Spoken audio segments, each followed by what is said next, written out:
12 ব্যাংকের অবস্থা খুবই খারাপ। 9টিতে জ্বলছে লালবাতি, 3টির অবস্থান ইয়েলো জোনে। ভালো আছে 16 ব্যাংক। সব মিলিয়ে 38টি দুর্বল ব্যাংকের খবর গণমাধ্যমে ফাঁস হয় চলতি বছরের প্রথম প্রান্তিকেই। এরপর 14 মার্চ খেয়ে ফেলা পদ্মা ব্যাংকের বুকে আশার পাল উড়াতে চায় এক্সিম ব্যাংক। বাংলাদেশ ব্যাংকে বৈঠক শেষে আসা পদ্মা ও এক্সিমের একীভূত হওয়ার ঘোষণা। 2009 সালে শিল্প ব্যাংক ও শিল্পঋণ সংস্থাকে একীভূত করে বাংলাদেশ ডেভেলপমেন্ট ব্যাংক গঠনের পর চলতি বছরে ব্যাংকটি আবারও একীভূতের আলোচনায় আসে। আতঙ্কে পড়েন ব্যাংকটির কর্মী ও আমানতকারীরা।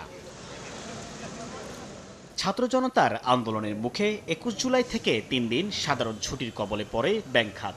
5 দিন বন্ধ থাকার পর 23 জুলাই রাত থেকে ব্যাংকিং লেনদেনে স্বাভাবিক হতে থাকে ইন্টারনেট সেবা। রাজনৈতিক পট পরিবর্তনের পর 13 আগস্ট বাংলাদেশ ব্যাংকের 13তম গভর্নর হিসেবে দায়িত্ব নেন আহসান এইচ মনসুর। দায়িত্ব পেয়েই অ্যাসালম গ্রুপের কবজায় থাকা 8টি সহ 12টি ব্যাংকের পরিচালনা পর্ষদ ভাঙেন ও পুনর্গঠন করেন। ব্যাংক খাতের সংস্কারে সেপ্টেম্বরেই গঠিত হয় 6 সদস্যের টাস্ক ফোর্স।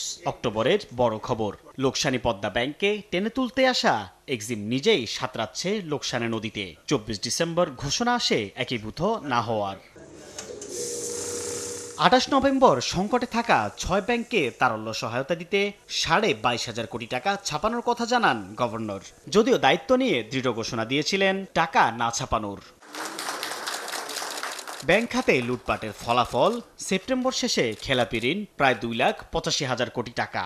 অর্থনীতির শ্বেতপত্রে জানানো হয় এসব লুটপাটের পরিমাণ 24টি পদ্মা সেতু বা 14টি মেট্রো রেল নির্মাণ ব্যয়ের সমান।